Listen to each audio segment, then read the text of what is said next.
The river did not care what it carried. That was what Faye noticed first, standing on the bank with 2 guards at her back and the cold eating through her robes. The current simply moved. It took the first flask when Osric threw it, dark glass catching the torchlight for half a second before the water swallowed it whole. And it carried that flask the same way it carried everything else, without ceremony, without judgment. She watched the second flask follow the first, then the third. He did not look at her while he did it. That was the part that stayed with her afterward, longer than the cold, longer than the walk to the eastern gate. The Alpha King stood at the bank with his back to her and his arm moving in short, controlled arcs, and he did not once turn around, as if what he was destroying was not worth the effort of facing. The fourth flask, the fifth. The small linen sacks she had spent 3 weeks assembling went next, one after another, the dried compounds scattering briefly on the surface before the current took them under. Stop. The word came out before she had decided to speak. Those compounds take weeks to prepare. If Torrhen's fever spikes again before, take her to the eastern gate. Osric's voice was flat. He still had not turned around. Before first light, the guards moved. One took her arm, not roughly, but with the kind of deliberate grip that meant the conversation was finished, whether she agreed or not. Faye did not fight it. She had enough sense to understand that fighting it would accomplish nothing, and she had never been the kind of person who spent effort on nothing. She let them walk her back through the outer yard, through the servants' passage that ran along the inside of the eastern wall, and out through the gate the palace used for deliveries and exiles. The gate closed behind her, with a sound like a period at the end of a sentence. She stood in the dark outside the palace walls and listened to the river she could no longer see, still moving, still carrying things away, and thought about the flask she had prepared that morning, the one Osric had thrown last, the one she had been 2 days away from using. Her wolf went very still inside her. Then Faye turned east and started walking. 6 months before the night at the river, the heir to the throne of Arnfeld had developed a cough that did not go away. It had started small enough that no one thought to worry. Children coughed. Children ran fevers. Children recovered. The court's head healer had given Torrhen a tonic of nettle and honey and told the king it would pass within the week. It did not pass within the week. By the end of the first month, the cough had settled into Torrhen's chest with the kind of permanence that made healers stop using words like shortly and start using words like managing. By the second month, the fevers had arrived, irregular, stubborn, peaking without pattern, and dropping without explanation. By the fourth month, 3 different healers had cycled through the prince's chambers, and the boy who had once dragged his nursemaid through the palace gardens at a dead run was spending most of his days in bed. He was 6 years old. He would turn 7 in 3 months. That birthday mattered for reasons beyond the usual ones. Every Alpha King's heir underwent the rite of blood and name on their 7th year, a formal ceremony performed before the gathered council of the territory's alphas, in which the heir's claim to succession was spoken aloud, witnessed, and sealed into the pack record. Not merely symbolic. In the law of their kind, the rite made the succession permanent and uncontestable. It could not be undone except by the heir's own death or formal renunciation. Once Torrhen underwent the rite, he was the heir, fully, irrevocably. And anything that came after him, any future child born to Osric's Luna, would have no claim. Isolde had understood this since before the betrothal. She had understood it the way one understands a distant storm, visible on the horizon, but not yet an immediate problem. She had 7 years to find another solution. 7 years to give Osric a child of her own blood, one whose claim would be complicated by Torrhen's existence, but not destroyed by it. She had not found that solution. In the weeks before Torrhen first fell ill, she had finally understood why. The healer she had consulted, discreetly, in a village 2 days from the palace, under a false name, had confirmed what she had begun to suspect over the past year. The word he had used was barren. He had said it with professional remove, the way healers said words that cost them nothing and cost their patients everything. Isolde had ridden back to the palace in silence. She had sat in her chambers that night and thought about Torrhen's 7th birthday, about the rite, about what it meant for the rest of her life, and what it meant for the question of why she had agreed to this marriage in the first place. Then she had gone to her chest and removed the small locked box that had come with her from her family's estate in the Northern Highlands.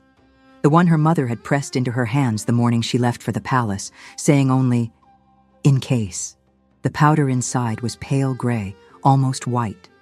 Her family had kept it for generations, a remedy for certain infections, at careful doses that became something else entirely at others. Within 3 weeks, the cough had started in Torrhen's chambers.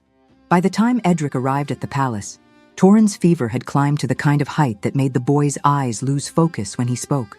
4 healers had come and gone. The 4th had lasted 11 days before quietly telling Osric's steward that she had done everything she knew how to do. Edric was not summoned so much as he appeared. He was that kind of man, old enough that no one questioned how he had heard about the situation, and respected enough that no one turned him away at the gate. He examined Torrhen for an hour, asked for the room to himself in the way that ancient healers did, with authority that did not require explanation, and then came to find Osric in the great hall with his hands folded and his expression carrying the weight of a man about to say something the other person would not want to hear. "The boy's wolf is suppressed," Edric said. "Not gone, suppressed. Whatever is moving through his system, his own body is working against him rather than with him. The natural healing is stalled." Osric's jaw tightened. "You can treat it. My hands aren't steady enough for the work it requires." Edric said it without apology or embarrassment. "I know what it needs, and I know who can do it. There is a healer in the frontier lands of Fenwick, a woman I trained some years ago now. She has a sensitivity to compounds that most healers miss. What is happening to your son is the kind of thing she would catch. Send for her. She may not come willingly. Send for her anyway." The men arrived at Faye's door on a Tuesday morning when she was in the middle of grinding dried bark and genuinely did not want to be interrupted. There were 3 of them.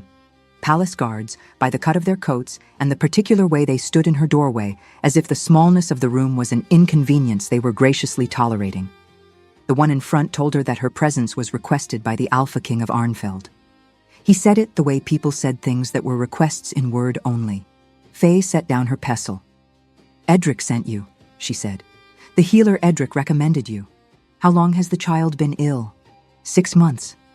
She looked at the guards, then at the half-ground bark on the table, then at the arrangement of drying herbs along her window ledge that would need turning in 4 days, or they would lose potency entirely.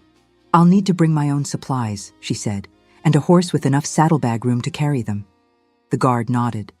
"Give me an hour." She spent that hour packing with the focused calm of someone who had learned, over years of being called to difficult situations, that calm was the most useful thing she could bring. The bark compounds first, then the dried roots, then the fresh preparations she had been building over the past weeks. She tried not to think about the way the guard had said 6 months like it was a piece of information and not a child's life measured out in bad nights. Her wolf moved uneasily while she worked. Not because of the guards. They were straightforward, no threat in their bearing, no deception in what she could read from them. Something else, something forward-facing. The particular restlessness she recognized from the moments before a difficult case, when the animal part of her registered what was coming before the thinking part had assembled it into words. Faye had learned to pay attention to that feeling. She had also learned that it did not always tell her what she thought it was telling her. She slung the bag over her shoulder, secured the window latch, and followed the guards to the horses. She had heard about Arnfeld's palace the way most people in Fenwick heard about it, in pieces, through travelers, and the occasional royal notice posted in the village square. Large, old. Built on a ridge above the Garn River, which curved around its eastern wall close enough that you could hear the water from the upper courtyard on quiet mornings. The reality of it, seen from the road at dusk on the 3rd day, was more severe than described. The stone was dark with age. The towers were built for function, not display. The whole structure had the look of something designed by people who had expected to be attacked and had prepared accordingly. The gate guards passed them through without ceremony. Inside, the welcome was what Faye had expected. A steward who could not quite conceal his opinion of her robes. A chamber that had been a storage room not long ago. Clean, but with the dimensions of a space someone had hurried to make habitable rather than comfortable. A tray of food left without explanation. She ate, checked the room's access to water and light, and noted that the window faced east, good for morning preparation work. She did not unpack fully, not yet. The steward returned before dark to bring her to the prince's chambers. She followed him through corridors that grew progressively warmer and better lit as they moved toward the family wing, past servants who glanced at her and quickly away, past 2 guards standing outside a heavy oak door who stepped aside when the steward nodded. The room was too warm. The fire had been built past comfort, past reason, the way people built fires when they were frightened and trying to compensate for it with heat. Thick curtains blocked the only window. The air sat heavy and still. Torin lay in the bed at the room's center, smaller than she had pictured him, his dark hair damp against the pillow. His eyes were open. They tracked to her immediately, with an alertness that surprised her given the shadows beneath them and the translucent quality of his skin. "Are you the healer?" he asked. "Yes. The last one cried when she left." He said it without judgment, simply as information. She tried to hide it, but I could tell. Faye set her bag on the table near the bed and began opening it. "I won't cry when I leave," she said. "How do you know?" "Because I haven't decided when I'm leaving yet." Something shifted in his expression, not quite a smile, but near one. She turned back to her bag and began laying out her tools, and as she worked, she let her senses open the way Edric had taught her, the way she still did instinctively at the start of every difficult case. Quiet the thinking. Let the wolf do what it was built for. She caught it within the first minute, not in the boy, around him. A thread of something that had no business being in a child's sick room, thin and almost buried under the familiar layers of illness and wood smoke and unwashed wool. Her wolf seized on it with a sharpness that was almost physical, not aggression, not alarm, but the precise, locked-in focus of recognition. Her grandmother had described it once, during a lesson about the northern highlands, about the plants that grew in the elevated cold where most healers never traveled.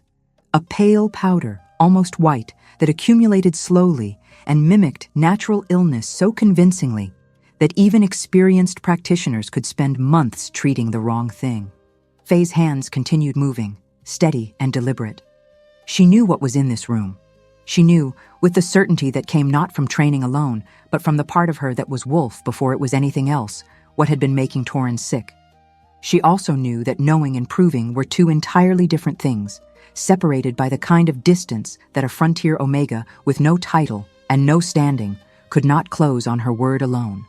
If she walked out of this room right now and told the Alpha King what she suspected, she would be dismissed before she finished the sentence. She needed evidence, physical, undeniable, something that a court full of people with reason to disbelieve her could not argue away. She would build that first, carefully, without showing her hand. "Let's start with your breathing," she said to Torin, drawing the stool close to the bed. "Take a slow breath and tell me if it catches anywhere." He obeyed without complaint, watching her with those 2 alert eyes that had seen too many healers come through this room already. Behind her, the chamber door opened, the soft, controlled sound of someone choosing not to be heard. She did not turn around, but her wolf registered the presence in the doorway the way it registered everything, completely, immediately, without asking her permission first. She stayed focused on Torin. There was work to do, and she had learned long ago that the work was always the right place to start. The purge protocol required precision above comfort, which meant Faye spent her first full day in the palace doing things the court found undignified. She had Torin drink 4 preparations in sequence, spaced 2 hours apart, each one designed not to treat the symptoms directly, but to move through the system and begin clearing whatever was accumulating in the tissues. He complained about the taste of the second one, which she had expected, and asked what was in it, which she had not. "Ground root, dried moss from the riverbank, and something that will make you want to sleep," she told him. "Will I sleep?" "Probably." "Good." He drank the rest without further objection. He was an unusually reasonable child. She noted it the way she noted everything about her patients in those first days, not with particular warmth, but with the careful attention of someone who understood that resistance to treatment was its own kind of symptom. Torin did not resist. He watched her with those alert, shadows under the eyes, asked practical questions, and did what she asked. By midday, Isolde arrived. She came without announcement, which was her right. This was her stepson's chamber, and she was the Luna of the palace in which Faye was a guest. She was dressed simply for a woman of her position, which still meant more care than most people gave their formal occasions. Her hair was arranged without flaw. Her expression carried precisely the right amount of maternal concern. "I hope I'm not interrupting," she said, which was not a question. Not at all. Faye moved aside from the table to allow the Luna access to the room. Isolde went to Torrhen's bedside first, touched his forehead with the back of her hand, said something quiet and fond that was clearly intended for his ears rather than Faye's. Then she turned, and her eyes moved across the table where Faye's preparations were arranged. The flasks in their order, the small labeled pouches, the instruments she used for measuring. It was a brief look, unhurried, the kind of look that asked no questions and therefore raised none. "What is your method?" Isolde asked. Faye explained the purge protocol in terms a layperson could follow, which she had learned was the most effective approach with family members who needed to feel included in order not to obstruct. Isolde listened with visible attention. She asked 2 questions, both sensible, both phrased in a way that showed some familiarity with healing practices, more than a courtier typically would. She did not touch anything on the table. She stayed for perhaps half an hour.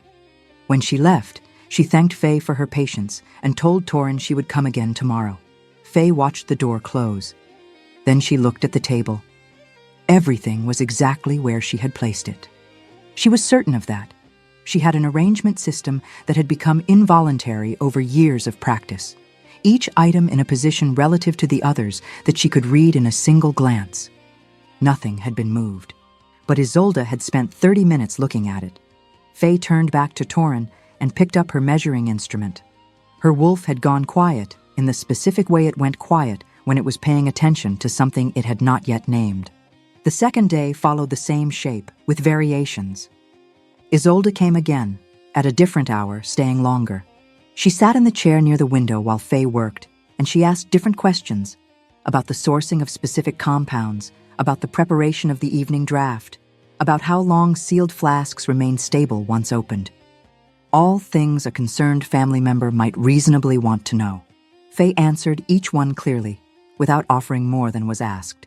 After Isolde left, she reorganized the table in a way that would look identical to any outside observer, but that she herself could read precisely. She knew now where every flask sat in relation to every other. She would know if anything shifted. She said nothing about this to anyone. On the 3rd day, Torrhen's fever dropped 2 degrees. It was the first measurable change since the illness began. The palace's senior steward happened to be in the corridor when Faye recorded it, and the look on his face, a complicated mixture of relief and the particular discomfort of someone who had underestimated a person and was now reckoning with that, told her the court had taken notice. She went back to work. By the 4th day, Torrhen sat up in bed without assistance for the first time in weeks. He made no production of it. He simply pushed himself upright, reached for the cup on the stand beside him, and drank without asking for help. And the fact that this was remarkable said more about how bad the preceding months had been than any account she had been given. She was recording measurements at the table when he spoke. "You're staying, aren't you?" Not quite a question. She recognized the phrasing, the specific flatness of a child who had been disappointed enough times to stop fully inflecting his hopes upward. "For now," she said. "The others said that and left within the week." Faye set down her stylus. "I said it because the work isn't finished," she told him. "I don't have anywhere that needs me more urgently than this room." He considered this with the gravity he brought to most things. "Edric said you were the best he had trained. Edric is generous. He said it the way people say facts, not compliments." She picked the stylus back up. "Then I'll do my best to justify it." A small sound from the direction of the bed, then the quieter sound of him settling back against the pillow without being told to rest. Osric appeared in the doorway for the first time that same evening. Faye became aware of him through her wolf first, the thinking part of her catching up a moment later. She was at the table with her back to the door when the presence registered, and the quality of it was unlike anything else in the palace. Not the steward's brisk efficiency, not Isolde's calculated calm, something heavier and less contained, the kind of presence that a room reorganized itself around without the person having to do anything at all. She did not turn around immediately. She finished the measurement she was recording, placed the stylus down, and then looked over her shoulder. He was standing in the open doorway with one shoulder against the frame and his arms loose at his sides, not entering, not announcing himself. Watching Torin, who had fallen asleep an hour ago and was, for the first time in weeks, sleeping without audible distress. Osric's expression was difficult to read in the way that expressions become difficult when someone has spent years teaching themselves control. What she could read was the set of his shoulders, the particular stillness of a man holding himself deliberately back from a room because he was afraid of disturbing something that had finally started working. She turned back to her table. He stood there for perhaps 10 minutes. Then his footsteps moved away down the corridor without a word. Her wolf responded in a way she did not immediately have words for. Not the sharpness she felt tracking Isolde's movements. Not the settled focus that came with Torin's treatment. Something quieter and more specific that registered his presence and then marked its absence when he left in a way she found faintly unreasonable, given that she had barely spoken to the man. She noted the shift the way she noted everything and set it aside for later examination. Later arrived in the early hours of the morning, when the palace was quiet enough that she could hear the river at the eastern wall, and she was lying awake running through the day's observations with the thoroughness that had always made sleep slow to find her. She reached the moment in the doorway and paused on it. She was an Omega. He was the Alpha King, bound by law and ceremony to the Luna of this palace. Whatever her wolf had registered might still be nothing more than instinct reading a dominant presence and finding, for reasons of its own, that the room felt different when he was in it. Biological, inconvenient. Not something she intended to build meaning around. Her grandmother had told her once, in the context of a difficult diagnosis, that the wolf completed its thinking before the woman started hers, and that the woman's most common mistake was working to undo what the wolf had already concluded. The advice had served her well for years. She was not certain it applied here. She set the thought aside and focused instead on the problem she was able to act on. The evidence was not arriving quickly enough. The initial trace she had caught on the first night was consistent with long accumulated exposure, chronic, not recent. It pointed to a compound she had learned about through her grandmother's teaching, not through any formal record. A pale powder found in the elevated cold of the northern highlands, one that mimicked natural illness closely enough that experienced practitioners had spent months treating the wrong thing in the cases her grandmother had described. Frostbark. The name had surfaced in her memory the moment her wolf had locked on to that trace in Torin's chamber, arriving with the particular certainty that came not from formal study, but from years of accumulated instinct. She knew what it was. That was not the problem. The problem was that knowing and proving occupied entirely different ground, separated by a distance that a frontier Omega with no title and no standing could not cross on her word alone. If she walked to Osric's hall right now and told him what she believed was happening to his son, she would be removed from the palace before she finished speaking. What she needed was physical residue, something she could place in someone else's hands, something that would reach the question of what she had found before it was stopped by the question of who she was. The purge was working. She was certain of it. But what she was watching for, the crystalline sediment that the compound left behind as it was pushed out of the tissues, required time. Her best estimate was 4 to 5 more days before it appeared in sufficient concentration to be visible and undeniable. She could wait 4 days. She would have to. Osric came to the doorway again on the 7th evening, and the 8th. He never entered the room during those visits. He stood at the threshold, watching Torin sleep, and the visits were the kind of thing that went unacknowledged between them by unspoken agreement. He did not explain his presence, and she did not comment on it. And so they existed in the same space for those evening stretches in a quiet that was not uncomfortable. On the 8th evening, after he had been there perhaps 20 minutes, Torin's voice came from the bed, drowsy and slow with the evening draft. "Father, you should be sleeping." Osric's voice was not what she had heard of it before. Lower, stripped of its public weight, with a texture that she suspected few people in the palace knew existed. "I was." A pause. She made me better. Faye kept her eyes on the record sheet in front of her. She heard the quality of Osric's breathing change. A small shift, barely perceptible, the kind of adjustment a person made when something reached them before they could decide how to receive it. "Yes," he said. "Will she stay?" "Sleep, Torin." His footsteps moved away down the corridor. The door remained open a careful few inches, the way it had been each time, not closed off, not wide. Faye sat for a moment in the quiet that followed, listening to Torin's breathing slow back toward the deeper register of real sleep.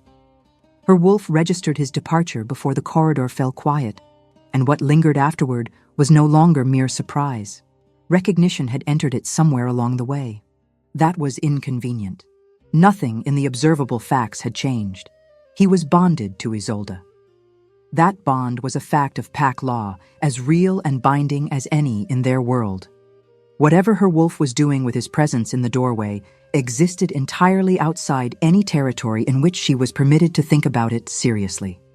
The difficulty was that her wolf was not particularly interested in permissions. She closed the record sheet, stacked it with the others, and went to check on Torin's temperature before settling in for the night. On the 9th morning, she found that the latch on the door connecting her room to the small preparation space she had claimed as a supply storage had been disturbed. Not broken, not visibly forced. The kind of disturbance a careful, unhurried person could produce and then partially erase. The sort of thing that would go unnoticed by anyone not specifically watching for it. One of the smaller flasks had been moved a quarter-inch to the left. Faye stood looking at it for a long moment. Then she replaced the flask, walked to the window, and looked out at the courtyard below, where two of the palace's younger guards were changing positions in the morning mist. She had perhaps 4 days before the purge cycle reached the stage where the sediment she needed would appear. 4 days, while someone with access to her supplies and enough knowledge to move through them methodically was mapping every compound she owned. She needed the sediment. She needed it before whoever was moving her flasks understood how close she was to having it. She turned from the window, picked up her bag, and went to begin Torin's morning treatment. The shift in the court's temperature happened gradually, then all at once. For the first 2 days after Torin sat upright without help, the corridors outside his chamber had carried a different quality. Servants moving with less dread in their shoulders, lower voices at mealtimes, the steward losing some of the rigid efficiency that frightened men wore when they needed to look purposeful. Faye had noticed it without drawing attention to it. Progress had its own kind of gravity. People leaned toward it without meaning to. Then Isolde began talking. Not loudly, not with accusation or grievance in her voice. That was the craft of it. She spoke in the tones that powerful women in palaces had perfected over generations. The mild, wondering tones of someone simply thinking aloud, asking questions that carried no claim of their own and needed no answer because the damage was in the asking. She wondered, once at breakfast in the small dining room adjacent to Torin's chambers, whether frontier healers used the same care with children as with adult patients. She wondered, in the hearing of 2 maids and the old nurse, whether the particular route Faye had introduced to Torin's treatment that morning was not too stimulating for a body still in recovery. She asked Faye directly, on a morning when Osric stood close enough to hear, whether the pace of reducing the stronger compounds was based on established practice or on personal judgment. Each remark stood alone without weight. Together, they were a different thing entirely. Faye answered all of it plainly and without visible irritation, because visible irritation was what the questions were designed to produce. The defensive reaction of someone with something to conceal, the short temper that would play better in a servant's retelling than any denial she could offer. She knew how this worked. She had seen it used before, in smaller ways, against smaller targets. She kept her hands steady, and her voice even, and her attention on Torin. Torin was improving. That was the fact that nothing else could fully remove. By the 11th day, he had walked to the window twice without help. By the 12th, he had sat beside it for an hour while Faye worked at the table, asking her the names of plants she carried in her bag, with the focused interrogation of a child who had been bedridden for months and intended to make up for it with questions. "What's that one?" "Dried willow bark." "What does it do?" "Reduces fever when made into a tea." "What about that one?" "That one tastes worse than it looks, and you will not be drinking it." He accepted this without argument, which meant he filed it away for later. She had learned to read the difference between the questions he asked to know and the questions he asked to build towards something else. He reminded her, in that particular way, of Edric, who had spent years answering questions he knew were doorways to other questions. She wondered, occasionally, what kind of man Torin would become. Then she reminded herself that his becoming that man depended on her keeping him alive long enough to grow into it. And she returned to work. On the 13th day, the evidence arrived. She'd been watching for it since the 5th day of the purge cycle, when the cleaning cloths first showed traces of the discharge that accompanied the compound moving through the tissues. Most of what came out in those early days was indistinct. Residue that could have been attributed to a dozen things. Nothing she could place in another person's hands and defend with certainty. She had waited. She had been careful with the cloth changes, had kept each batch separate, had washed her own instruments each time rather than leaving them for the nurse. That morning, Torin's overnight coughing had been worse than the previous nights, and the cloths from the early hour change were heavier than usual. She brought the basin into the preparation room before dawn, when the corridor was empty, and rinsed the first cloth in clear water. And there it was. Not much. Enough. The granules were small enough that she would have missed them if she hadn't known to look. Pale, almost translucent, catching the gray light from the window with a dry glitter that had no business being on a linen cloth rinsed in clean water. She lifted the cloth and held it at the angle her grandmother had described. The sediment remained. It did not dissolve. It caught and held the light. Frostbark, when the body finally began forcing it outward, left exactly this. She had never seen it herself before today, but she knew the description the way she knew every lesson her grandmother had ever pressed into her with the particular urgency of information meant to survive past the teacher. She did not waste time standing over it. She scraped the sediment onto the flattest instrument from her case and transferred it to the smallest ceramic dish she carried. Shallow-lipped, white inside, designed to show fine residue without ambiguity. She worked quickly and without rushing, which was its own kind of discipline. Then she set the dish on the high shelf above the window, covered it with a folded cloth, and went to assess the remaining basins. The second cloth yielded a smaller amount, the third less still. Consistent with how the compound distributed through the body as it cleared, heavier in the first discharge, tapering after. By the time the morning light had strengthened enough to read by, she had a dish with visible, undeniable physical residue, sourced directly from the prince's own body, showing that whatever had been making him ill was not a natural sickness rooted in his lungs. She needed Edric.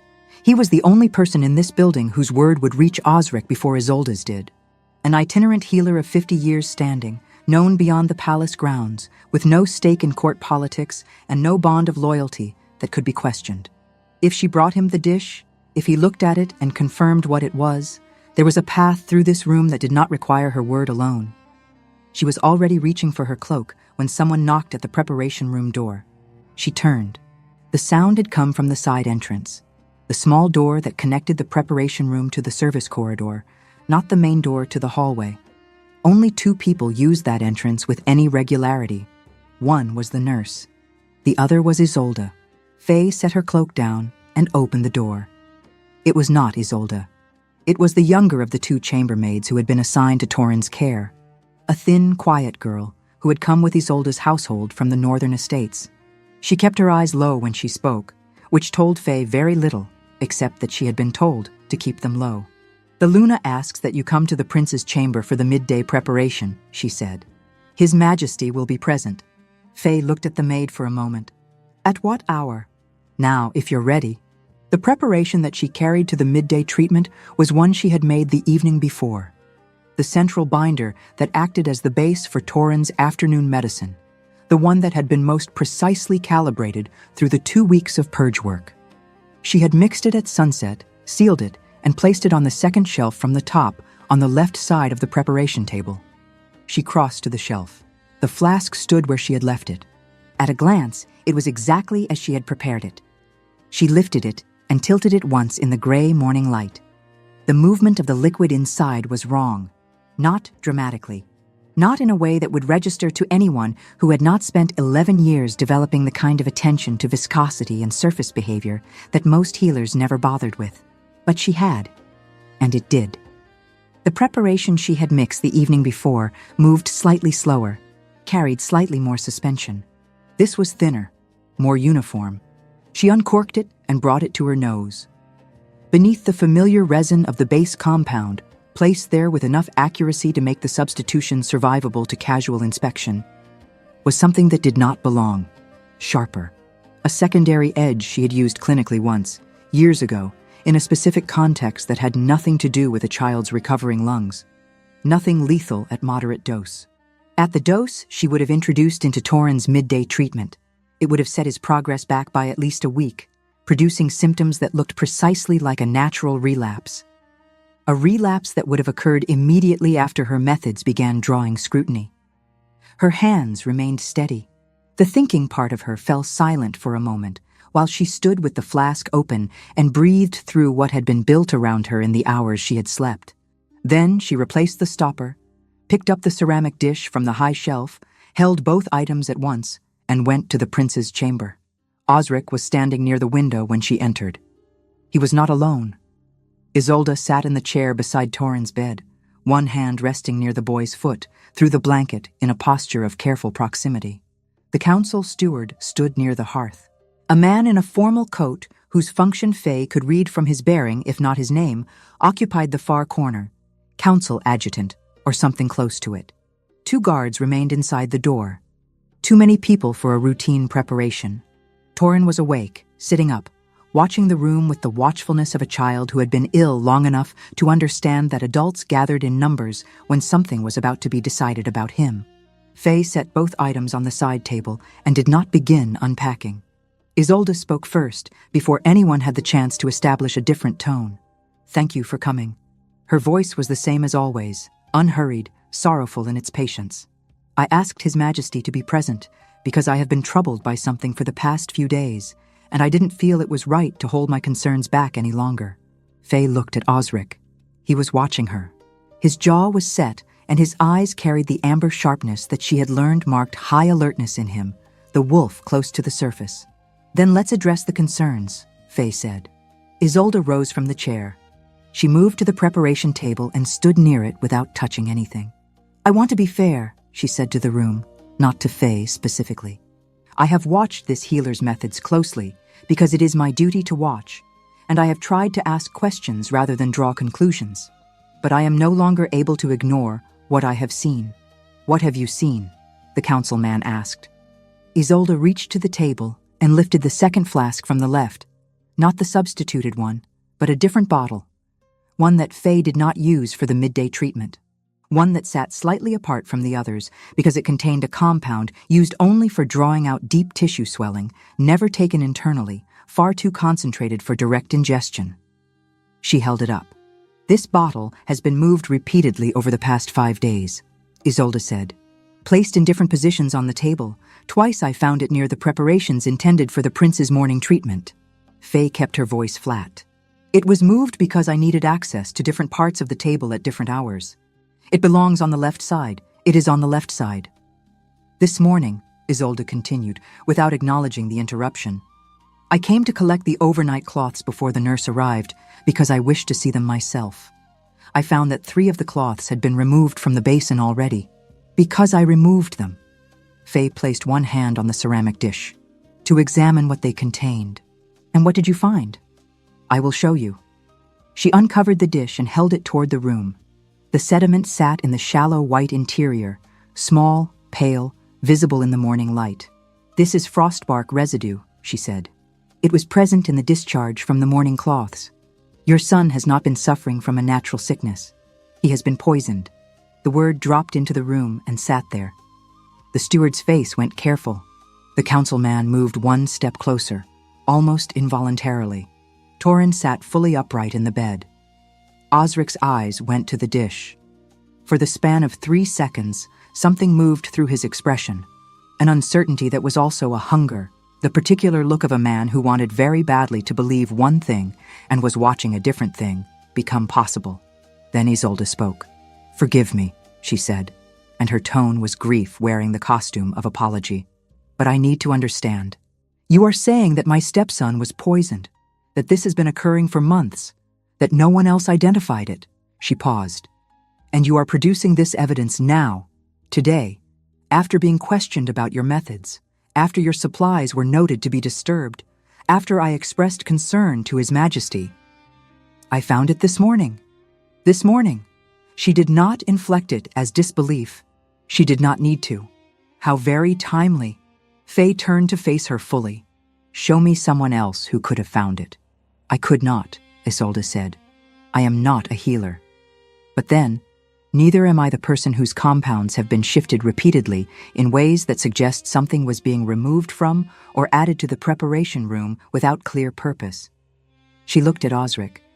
I delayed telling you because I wanted to be certain. I am certain now. Osric had not looked away from Faye during any of this. That was the most difficult part of it. Not his silence, but the quality of his attention, which had shifted since she had entered the room.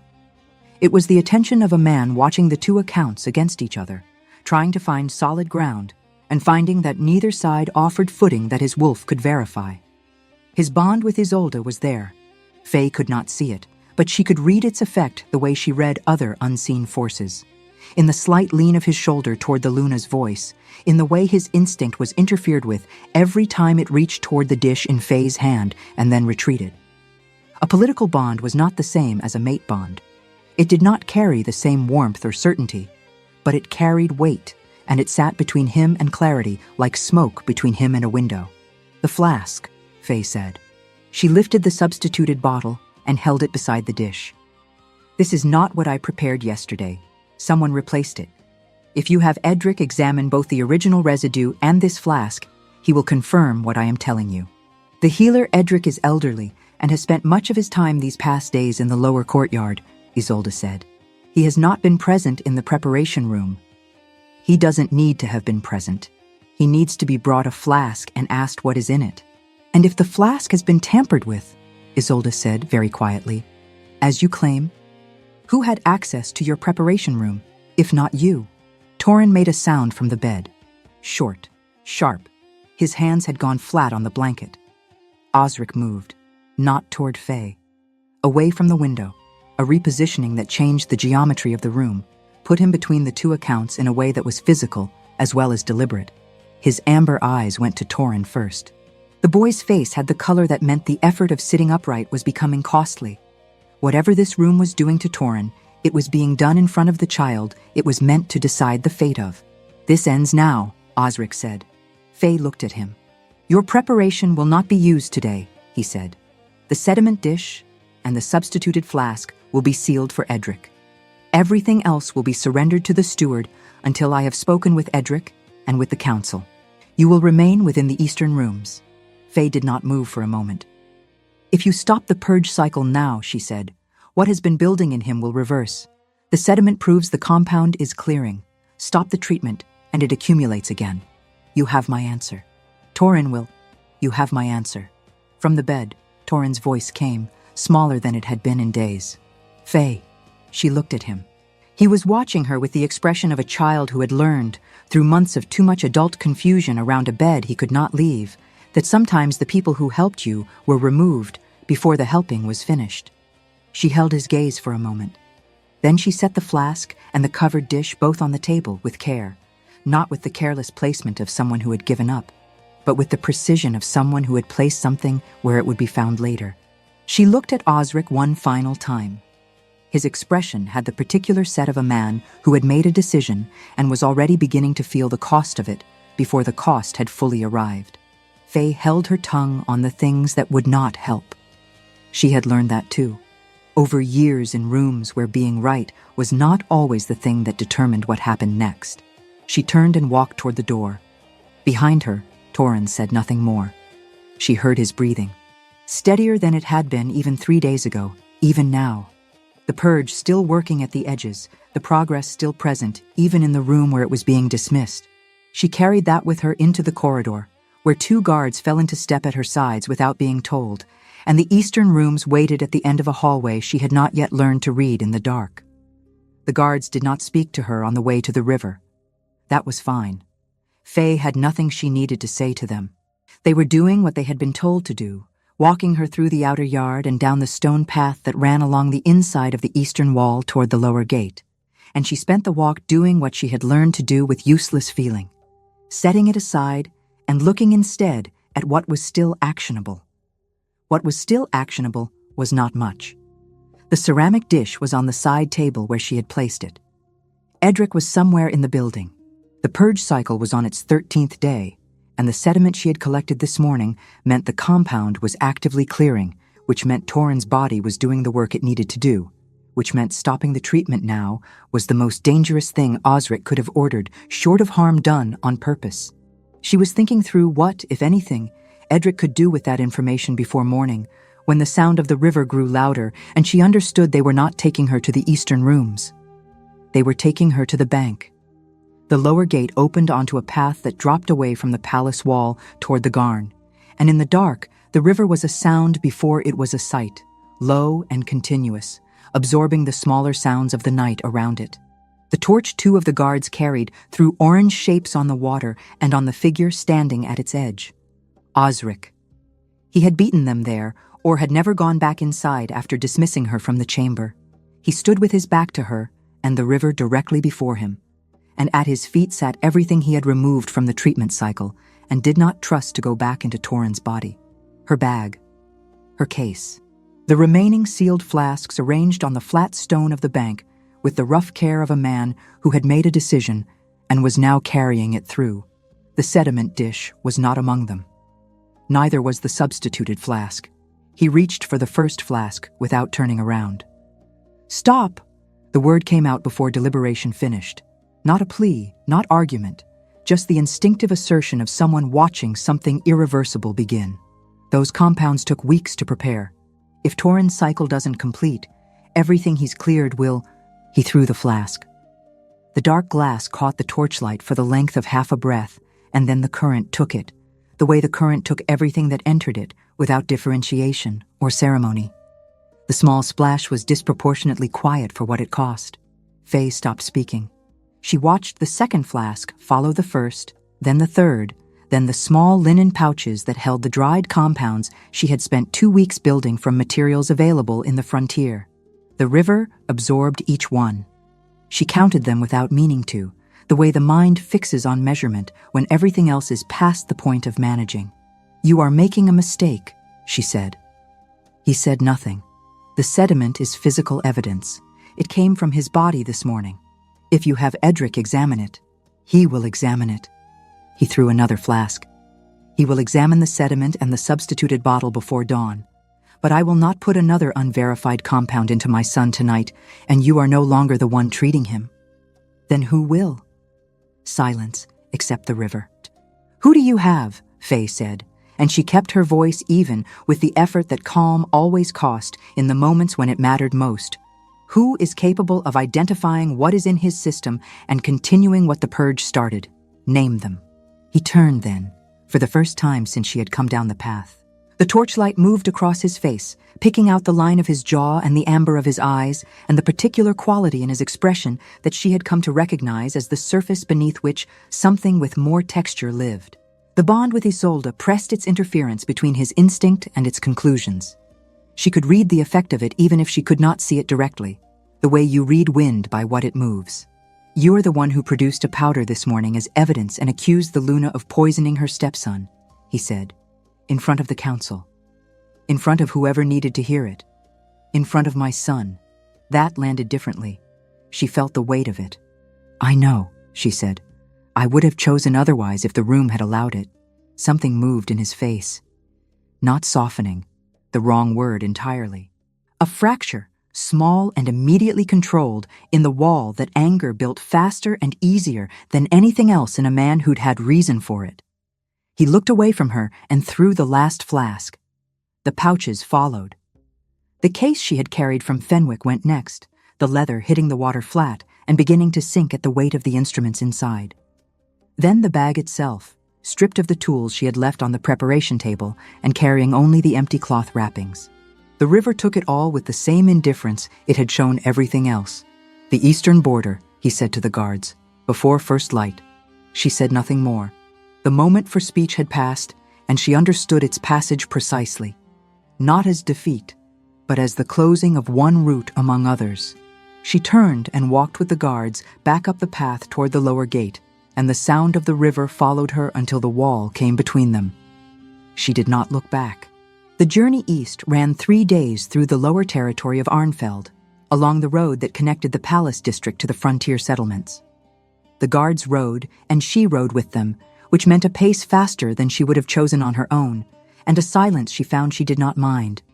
She used the first day to grieve, because grief was functional when given its proper allotment of time, and became corrosive when denied it. She let herself feel the cold of the morning she had left, and the weight of Torrin's face when she had walked to the door, and the particular bitterness of having been closer than she had ever been, in any case, to something that mattered. And then she set it down the way she set down useful feeling when it had finished being useful and began to be noise. The second day, she thought. She rebuilt the preparation room in her mind with the precision of someone who had learned that memory was its own kind of instrument. Every flask, every shelf, the arrangement she had used, and the deliberate variations she had introduced after finding the latch disturbed. The morning she had uncorked the substituted bottle and found the wrong viscosity, the secondary edge beneath the familiar resin. She thought about the questions Isolde had asked across the 2 weeks, not their content, which had been plausible and deniable on its own, but their sequence. The progression from what does each compound do to how long does it remain stable to what would the morning treatment contain on a day when the purge cycle reached its peak. A map drawn through questions, drawn in plain sight. She thought about what the substituted compound would have done to Torrin at the dose she would have administered. Not lethal. That was the part she kept returning to. Not because it softened anything, but because it told her something about the architecture of the plan. The substitute would have set him back. A week of apparent relapse, the recovery erased, the frontier healer's methods clearly producing harm. It would not have killed him. Not this time. The thing in his system that had been slowly accumulating for months. That was what would kill him, in time, if the purge was not completed. The substitute was not meant to kill. It was meant to discredit. Discredit first. Then, once Faye was gone, and the purge treatment was gone, and the boy was still getting worse, the decline could continue at whatever pace Isolde required. By the end of the second day's riding, Faye had the complete shape of it in her mind, and what she felt was not the kind of helpless dread that invited paralysis. It was the clean, cold anger of a person who understood a mechanism precisely and was already working out the counter. She needed Edric. She needed the sediment she had placed on the preparation table, which was either still there or had been removed. She needed the physical confirmation that a man of Edric's standing could provide in a room with Osric, without her present to be dismissed or doubted. The question was whether any of that would happen before Torrin ran out of time. On the third day, the guards brought her to the first substantial village on the eastern border, a settlement called Rest, used primarily for farming and river trade, large enough to have a healer's house. The senior guard, who had said perhaps 40 words to her across the journey, told her she was not to cross back into the palace district. "I understand," she said.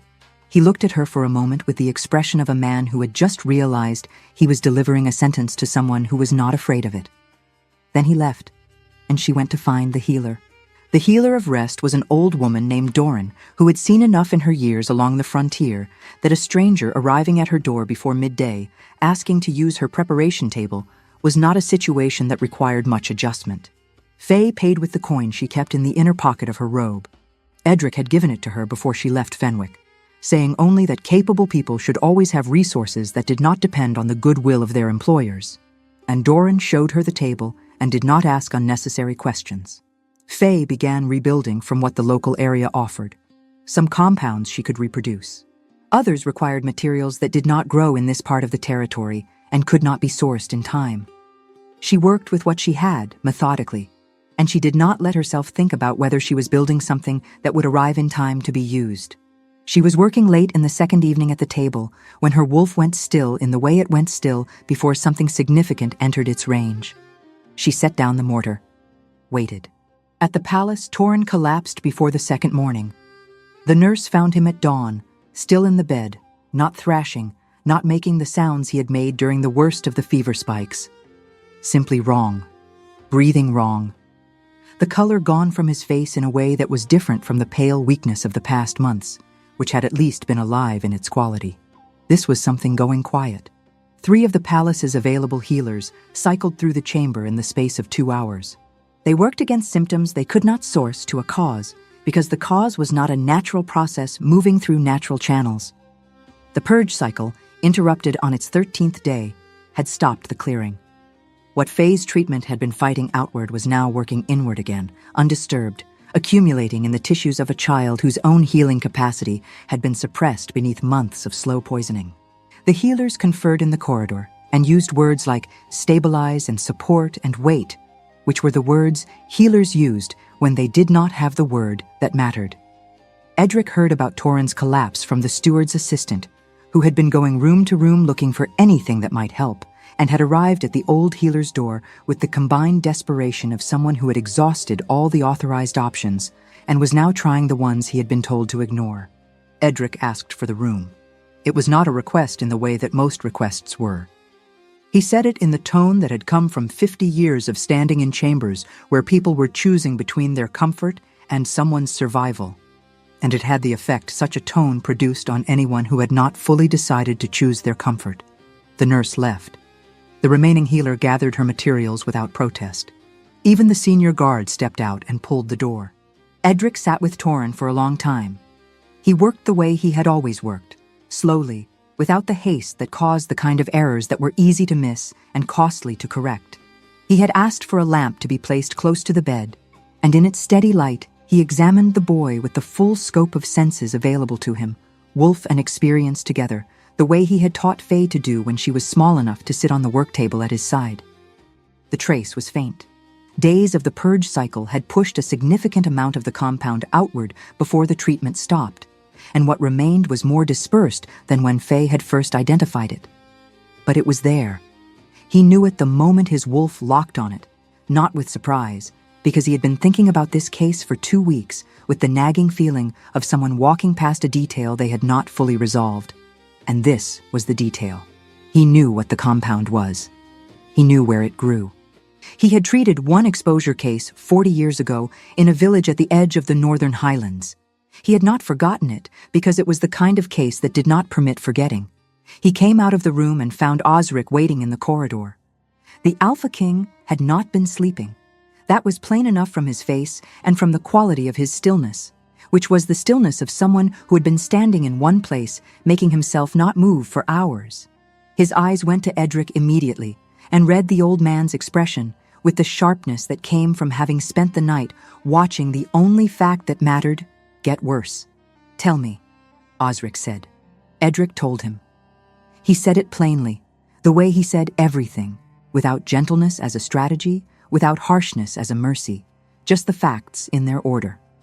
The compound, its properties, the rate at which it accumulated in young tissue over long exposure, where it grew, where it did not grow, which was every part of this territory except a specific northern region from which exactly one person in this palace had come with exactly one sealed chest that had not been opened before the household staff. He said it without naming Isolde. He said the facts and let the facts do their work, the way he had done in difficult rooms for 50 years, and he watched Osric's face as the picture assembled itself. The way a man's expression changes, not when he is told the conclusion, but when he reaches it himself, through the evidence, by the route that cannot be argued away because it was built inside his own understanding. He watched Osric understand what he had thrown into the river. The silence that followed was not the silence of inaction. It had the density of something being decided at a level below speech. "Where is she?" Osric said. "The eastern border by now." "Which settlement?" "The road to the frontier from the lower gate runs through Rest first." Osric was already moving down the corridor before the sentence ended. Edric did not call after him. He turned back to the chamber door, knocked once, and went back in to sit with Torin. There was work to do. Faye heard him before she saw him. Her wolf had gone still 20 minutes earlier at the outer edge of his range. She had noted it, filed it, continued measuring the compound she was building on Doran's table. Then, the hoofbeats, singular and fast, coming off the road and slowing in the yard outside the healer's house. Then silence. Then footsteps on the stone outside, deliberate and tired in the way that hours of hard riding made deliberate things tired. The door opened. He stood in the threshold of Doran's preparation room, filling the space the way he filled most spaces he entered. Not through effort, but through the simple fact of what he was, which was the kind of man that rooms acknowledged whether or not they were asked to. He had ridden hard. His coat was dark with the cold, and his hair sat against his forehead with the flattened quality of a long journey.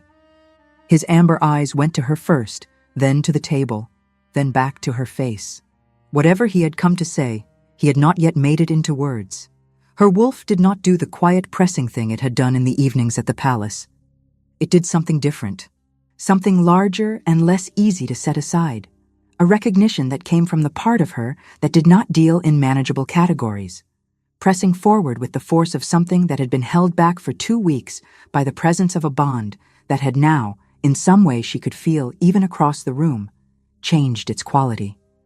The interference that had sat between his instinct and its conclusions was thinner, not gone, thinner. She did not move from the table. "Edric found the frost bark," she said. It was not a question. "Yes. How is Torin?" "Deteriorating." The word came out with the flat pressure of a man stating something that was costing him to state. "We need to get back." Faye looked at him for a long moment. She thought about the river, about the weight of the leather bag hitting the water, about the specific quality of his voice when he had said, "You have my answer," and refused to hear her, and about Torin's face in the doorway of the chamber as she walked out. She set down the measuring cup. "I'll go back," she said. "I want my preparation room restored to the condition it was in before anyone entered it. I want the ability to work without the steward or anyone from Isolda's household within the room during treatment hours. And I want Edric present for the first examination when we arrive." Something moved across his face. Not the reaction of a king being given conditions. The reaction of a man who had ridden at speed for hours to find someone he had wronged and was now discovering she was capable of naming the terms of her return. "Agreed," he said. The word cost him something. She could see it did. She did not make it easier for him to spend it. "Then I'm ready," she said, and reached for her cloak. The ride back took longer than the ride out. Osric set a pace that accounted for the fact that Faye was not a guard trained for long distances, and she did not remark on this, and neither did he. The road from Rest to the Palace District ran back through the same territory she had crossed 3 days earlier in the opposite direction. And in the pale morning light, it looked different. Not better or worse, just the difference between seeing a thing while you are being sent away from it and seeing it while you are moving towards something unresolved. She had not cried on the journey east. She did not cry on the journey back. She was not certain what she felt exactly, which was unusual enough to occupy part of her attention across the first hours of riding. The anger was still present. The satisfaction of having been right, which she had never been able to feel cleanly because being right had never once stopped anyone from dismissing her. The particular exhaustion that followed the kind of days where everything costs more than it should.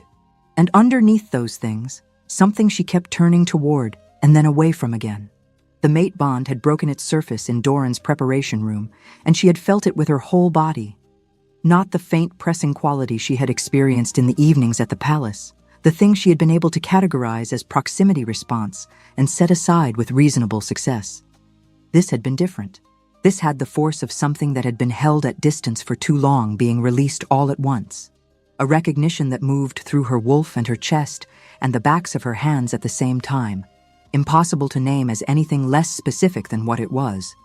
She had looked at him across Doran's table, and her wolf had said, "There." Simply that, without argument or qualification. There. She had not acted on it. There was too much unresolved between them for acting on it to mean anything worth keeping, and she had learned early that the things worth keeping required ground solid enough to hold them. What existed between her and Osric right now was not solid ground. It was the beginning of the question of whether solid ground was possible, which was a different thing entirely. She rode and thought about Torin and did not look at Osric more than the road required. He rode beside her without speaking, which she appreciated. He was not a man who filled silence with noise, which was one of the few things she could say in his favor that did not come complicated by the rest of it. Whatever he was carrying across that road, guilt, she imagined, and something heavier, he carried it without making it her burden to manage. By the time the palace ridge came into view, the morning had fully arrived, and the Garn was visible below the eastern wall, moving as it always moved. She did not look at the bank. The preparation room had been restored before their return. She could not tell who had done it. The steward, probably, working from an instruction delivered at speed. Every flask that remained after the search had been placed back in its approximate position, which was close, but not correct, and she spent the first 20 minutes adjusting the arrangement by hand while Edric stood in the doorway and let her work. "The sediment dish," she said, "on the high shelf. I checked it myself before you arrived." She reached for it, still covered. She lifted the cloth and looked at the pale granules in the white ceramic and felt the specific relief of a thing not destroyed. "How bad is he?" she said. "Better than he was at dawn." "Not good. The cycle was interrupted on day 13. If we resume the purge today, we lose some of the clearance that occurred in the past 2 weeks. I'll need to recalibrate the dosing." "I know." She put the cloth back over the dish and moved to assess what remained on the shelves. Several of the compounds she had built up were gone, thrown into the river or removed during the search. What remained was workable. She would need to rebuild some things from the base materials, which would take time she preferred not to spend, but it was possible. Edric watched her take inventory. "You negotiated conditions," he said. "I did." "Good." A pause. "He agreed to all of them." She looked up briefly. "Yes. That means something. It means he needs Torin treated." She went back to the inventory. "I'm not prepared to assign it more weight than that yet." Edric made a sound that was not quite agreement and not quite disagreement, which was a sound she remembered from years of being his student and finding it equally frustrating at 26 as she had at 12. "Go and sit down somewhere," she told him. "I'll call you when I need you for the examination." He went without protest, which told her how tired he actually was. Torin was awake when she entered the chamber. He was not sitting up. He was lying on his back with his eyes toward the ceiling, and the color he had been building over the past 2 weeks had retreated back to the exhausted pallor she had found him in on her first night. His breathing had the careful quality of someone conserving effort, shallow, measured, deliberate. His eyes moved to the doorway when she came in. He did not speak immediately. He watched her cross the room and set her tray on the table and begin laying out what she needed. And the quality of his watching was different from the days before the chamber confrontation. He had witnessed that room. He was a child who stored things without comment and retrieved them later. And she did not know yet what he had stored from the sight of the adults around him, choosing their accounts over his welfare. "You came back," he said. "I told you I would." "You said for now." She stopped what she was doing and looked at him. "I came back," she said. "That is what matters." He held her gaze for a moment in the way he held most things, assessing, not performing. Then he let out a slow breath that was almost but not quite a sigh. "My chest hurts when I breathe deep. I know. That will ease. But I need you to do something uncomfortable first." "The bitter one again?" "Worse than the bitter one." He closed his eyes briefly. "Fine." She worked for 2 hours, recalibrating the purge for a system that had partially reversed during the interruption. Edric came when she called and examined Torin with her, confirming the compound's current distribution and helping her adjust the dosing by degree. The boy cooperated with a weary patience that said everything about how many months he had spent cooperating with things that had not helped him. By midday, his breathing had eased. By afternoon, the fever had dropped. She sat at the table long after Edric left and recorded every measurement with the thoroughness of someone who intended this record to be complete, regardless of what happened next. And she listened to Torin sleep with the steadier, deeper sound of a child whose body had stopped spending all its resources on fighting something it could not identify. The door opened quietly at some point in the early evening. She did not need to look up to know who it was.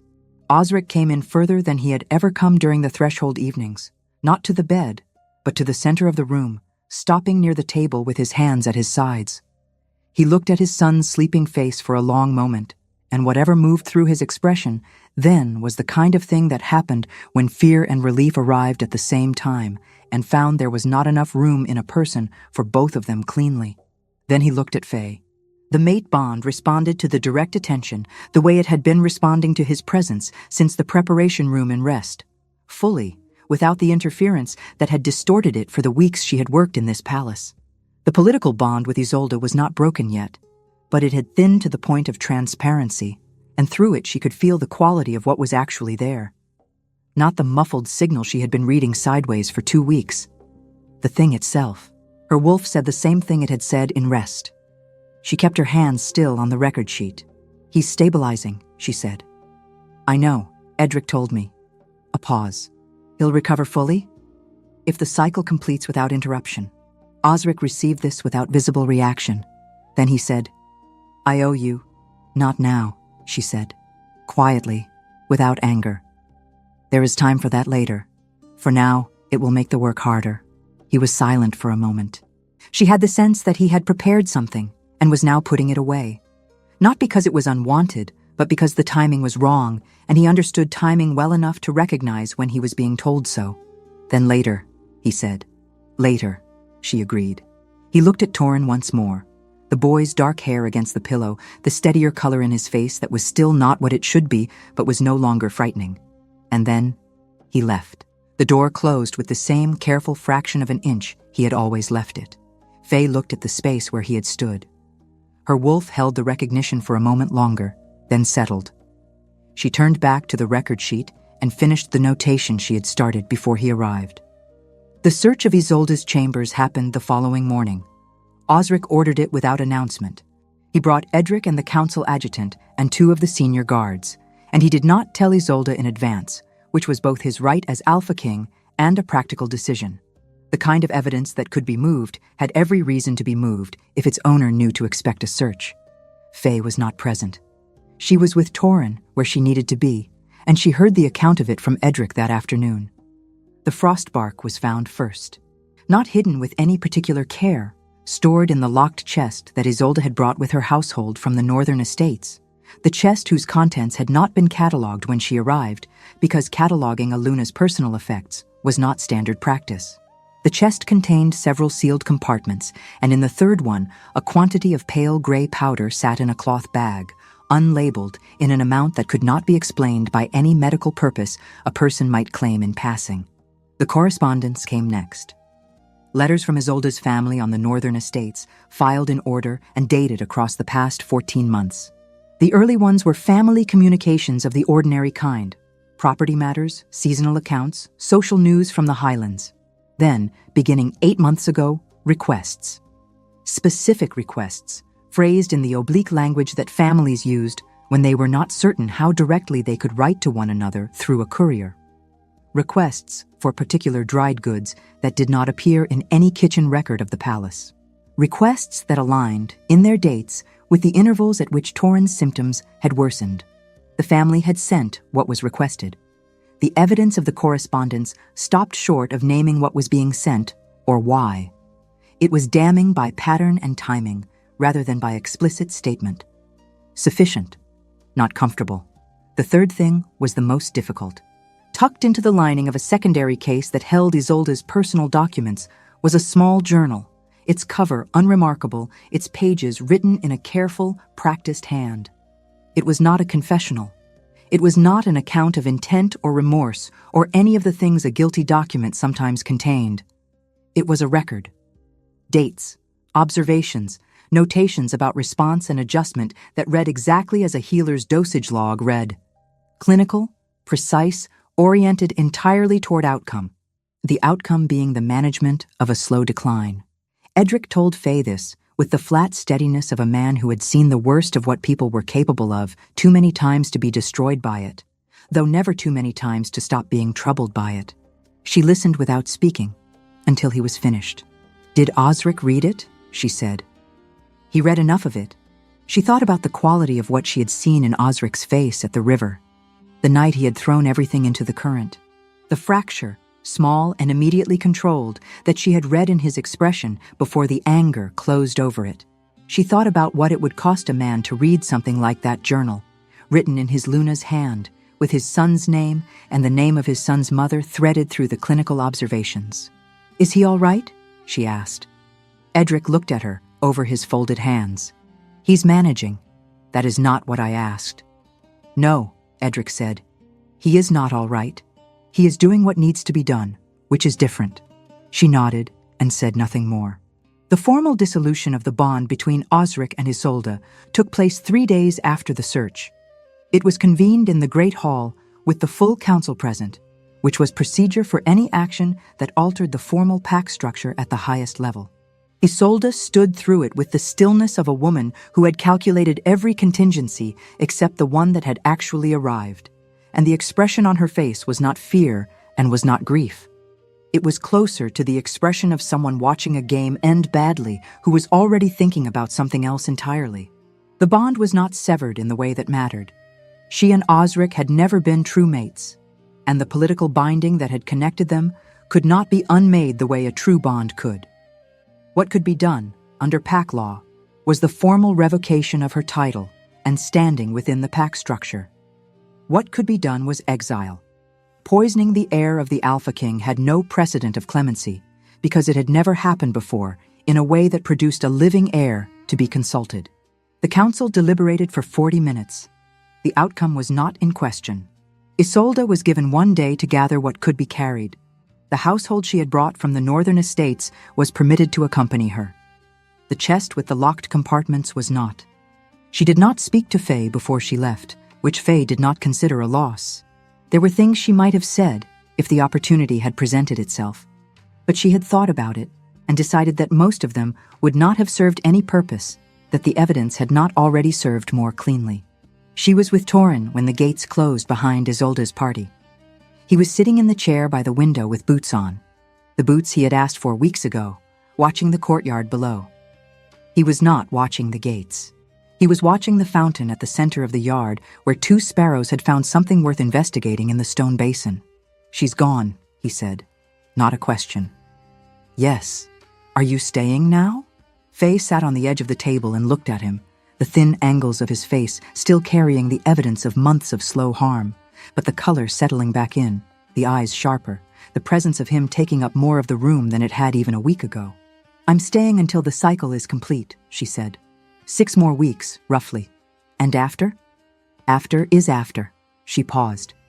"But I'm not planning to go anywhere you need me not to go." He thought about this in the particular way he thought about things that he wanted to accept and was making sure he was not accepting them too quickly. Then he looked back at the sparrows. "Good," he said, and the flatness of it was deliberate. The studied neutrality of a 7-year-old trying very hard not to show that the answer mattered. She let him have it. The right of blood and name was held 12 weeks later, on a morning in late autumn when the garn was running high and the courtyard oaks had turned the deep red gold of the season. Torin walked into the great hall under his own power, in clothes that fit him properly for the first time in nearly a year, and stood before the gathered council of alphas with the serious attention he brought to everything and submitted to the ceremony with patience that most of the assembled alphas noted afterward with impressed surprise. He was 7 now, well past the date on which the rite should originally have been performed, and he had the particular quality of a child who had been made older by difficulty and was not resentful of the process. His name was spoken aloud by his father. The council witnessed. The record was sealed. When it was done, Torin found Faye in the small corridor off the main hall where she had been waiting, and he told her in a matter-of-fact tone that the oldest of the council alphas had hair coming out of his ears, and that he had spent the entire ceremony trying not to look at it. She told him that was probably a skill that would serve him well in council for the rest of his life, and that he had better get used to not looking at things. He agreed that this was probably true, and went to find something to eat. The conversation with Osric happened that evening, in the preparation room that had become something close to familiar. The one place in the palace where she was most fully herself, surrounded by the evidence of what she did and who she was. He came in without knocking, which he had begun doing weeks ago when the knocking started feeling performative rather than polite, and he stood near the window the way he stood in places he was thinking about rather than occupying. She went on working. The purge treatment was finished, but she had begun building a restorative protocol for the next phase of Torin's recovery, and there was always something to be done. "I told you later," he said. She set down what she was holding. "I know. You let me prepare it and then redirected me every time. Because the work came first." The work is finished. She looked at him across the table. The amber of his eyes had lost the particular strain it had been carrying since the night at the river. Not gone entirely, because that kind of thing left marks, but settled to something that was its own, rather than borrowed from crisis. The bond moved in the space between them, steady and clear and impossible to misread now that there was nothing pressing it sideways. "What I did," he said, "at the river." "You were wrong," she said. "That is the truth of it. You were wrong, and it cost Torin 2 weeks, and it would have cost him more if Edric had not moved when he did." Osric received this without argument. "I know," he said. "I'm not saying it to punish you. I'm saying it because I need you to understand that I will not remain somewhere that my judgment can be dismissed the moment a more convenient account is offered." She held his gaze. "If I stay, in any capacity, that is the condition." He was quiet for a moment. "In any capacity," he repeated. The bond said what they were both thinking. She could feel his wolf the way she could feel her own. The recognition running both directions, clear and patient, like something that had been waiting a long time for the obstructions in front of it to be removed. "I agree to the condition," he said. "Then we can discuss what staying looks like." The conversation that followed was long and unhurried, the way conversations were when neither person was performing certainty they did not have. There was no claiming that night, no formal declaration, nothing that would have satisfied the court's appetite for visible resolution. What there was instead was a man and a woman in a room they had both come to understand, working out the beginning of something with the same deliberateness she brought to every case that mattered. Slowly, by choice. On ground they were building as they went. Outside the window, the Garn moved south in the dark, carrying nothing in particular. The autumn had given way, and the nights had begun to hold their cold past dawn. Somewhere in the family wing, Torin was sleeping in the sound and unremarkable way that healthy children slept, both lungs working as they were meant to work, his small name now sealed into the pack record by his father's voice in front of witnesses. Later, she would think that this was what it felt like when the work was actually finished. Not like a conclusion, but like a foundation. Not the end of a thing, the start of what came after.